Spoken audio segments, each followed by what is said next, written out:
मेरा सवाल यह है कि ऐसा आपको क्यों डर सता रहा है कि भारत जो हिंदुस्तान जो है स्पेन बनने वाला है, जब 250 मतलब हजारों साल की गुलामी से हिंदुस्तान का डीएनए नहीं बदल पाया, तो ऐसा लग रहा है कि ऐसा लग रहा है जैसे हिंदुस्तान स्पेन बनने वाला है। ये मेरा एक सवाल है, ऐसा क्यों एक स्पेकुलेशन हो रहा है? देखिए, पहली बात तो यह है कि मुझे कोई डर नहीं सता रहा। आपने कहा मुझे डर सता रहा, मुझे कोई डर नहीं, मुझे कोई डर नहीं सता रहा। और डर होता तो मैं यहां नहीं होता, डर होता तो मैं पूरे देश में घूम रहा होता और 4 गार्ड लिए होता। मैंने सरकारी तौर पे ओपन कर दिया, मुझे कोई गार्ड फाड़ नहीं चाहिए, क्योंकि मैं कुरान शरीफ को मानने वाला हूं। उसमें लिखा हुआ है, उसको ट्रू फॉलो करता हूं। उसमें लिखा हुआ है कि आपके जाने का वक्त और जगह तय है। वो नागपुर हो, वो अलीगढ़ हो, वो मुझे नहीं पता। जब जाना होगा तो मैं अपनी मर्जी से जाऊंगा, किसी के कहने से नहीं जाऊंगा। एक बात। और मुझे डर नहीं सता रहा है, मैं ये कह रहा हूं कि हमारे देश के अंदर लोग अपनी किताब के माध्यम से जो कर रहे हैं, उसमें इस देश में क्या हो रहा है कि 500 कश्मीर बन गए हैं। आप गए थे मालदा? आप मालदा गए थे कभी? वहां क्या हो रहा है? नहीं, अच्छा नहीं हो रहा। नहीं, इस very, you are using a very soft word, very polite word. अच्छा नहीं हो रहा। बंगाल में क्या हो रहा है? कहां है इस देश के लिबरल जो बंगाल में जाके कहें कि आप वोट नहीं डालने दे रहे, आप धर्म के नामों को लोगों को रोक रहे हैं? इस देश में 500 कश्मीर बन जाने के बाद कोई नहीं बोलता है भाई।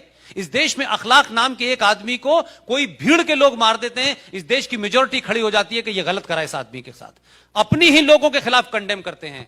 लेकिन आप मुझे बताएं, कोई एक तो मुझे घटना बता दें इस देश में।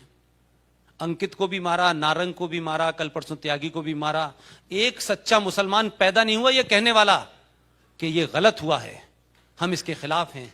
किस मक्कारी और झूठ और फरेब की बात आप कर रहे हैं कि मैं डरा हुआ हूं? मैं नहीं डरा हुआ हूं। जो किताब लेके घूम रहे हैं वो डरा रहे हैं, और डराते वो हैं जो खुद डरे हुए होते हैं। इसलिए हम कह रहे हैं डरा के दिखाओ ना हमको, हम तो भुगतेंगे उनको। इसलिए उनका जवाब मैंने किसी से नहीं कहा कि आप हथियार लेके घूमिएगा, मैंने किसी से नहीं कहा। यह दुनिया की पहली कौम है, यह पहली दुनिया की कौम है कि इसका हर भगवान एक हथियार रखता है। लेकिन ये उसके उपासक हैं, ये भगवान से भी बड़े भगवान हैं। कहते हैं तुम्हें जरूरत पड़ेगी, हमें नहीं पड़ेगी। ये नहीं रखते। ये गलती से 1% भटक गए, उन्होंने इनका हथियार ले लिया तो बहुत लोगों के हथियार हाथ से बाहर आ जाएंगे। इसलिए मैं कह रहा हूं, ये समाज, ये जो हिंदू समाज है, ये अहिंसक रहे, ये टॉलरेंट रहे। ये इस देश के 25 से 35 करोड़ मुसलमानों को इसका ध्यान रखना है।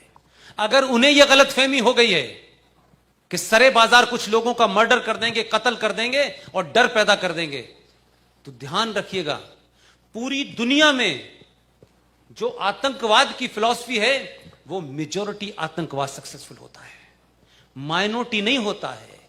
अल्लाह से खैर करें कि 700 साल की चुप्पी के बाद अगर इन्हें अपने पुरुषार्थ का पता चल गया तो कई परशुराम खड़े हो जाएंगे।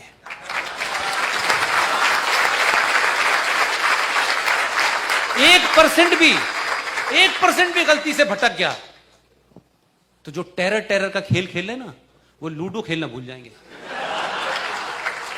इसलिए मैं कहूं, ये मेरी चेतावनी नहीं है, ये मेरी उन मुसलमान भाइयों को मशवरा है कि खेल मत खेलो। बहुत दिन हो गए, इनका संयम टूट गया, तो किस किस का टूटेगा पता नहीं। Right sir? मैं कतई नहीं डरा हुआ हूं। मैंने कहा मेरा अल्लाह पे यकीन है, उन्होंने कहा है सिर्फ मेरे अलावा किसी से मत डरना। मैं डरते ही नहीं हूं। लेकिन सवाल यह है कि जो ये कहते हैं कि अल्लाह से डरो, वो मोदी से क्यों डर रहे हैं? अरे आप कहते हैं, आपका यकीदा है ना कि हम सिर्फ अल्लाह से डरते हैं। अरे भाई, कोई राजनाथ से डर रहा है, कोई आरएसएस से डर रहा है, कोई विश्व हिंदू परिषद, अरे भाई इनसे क्यों डर रहे हो यार? तो पता ये चला कि आपका ईमान अल्लाह पे भी पूरा नहीं है, उसके साथ भी आपने मिलावट की हुई है, इसलिए डर आपको किसी और से लग रहा है। जिस दिन अल्लाह पे पूरा यकीन रखोगे, माफ कीजिएगा, आपको डर नहीं लगेगा, क्योंकि मुझे भी नहीं लगता, क्योंकि मेरा अल्लाह पे यकीन है। ठीक है?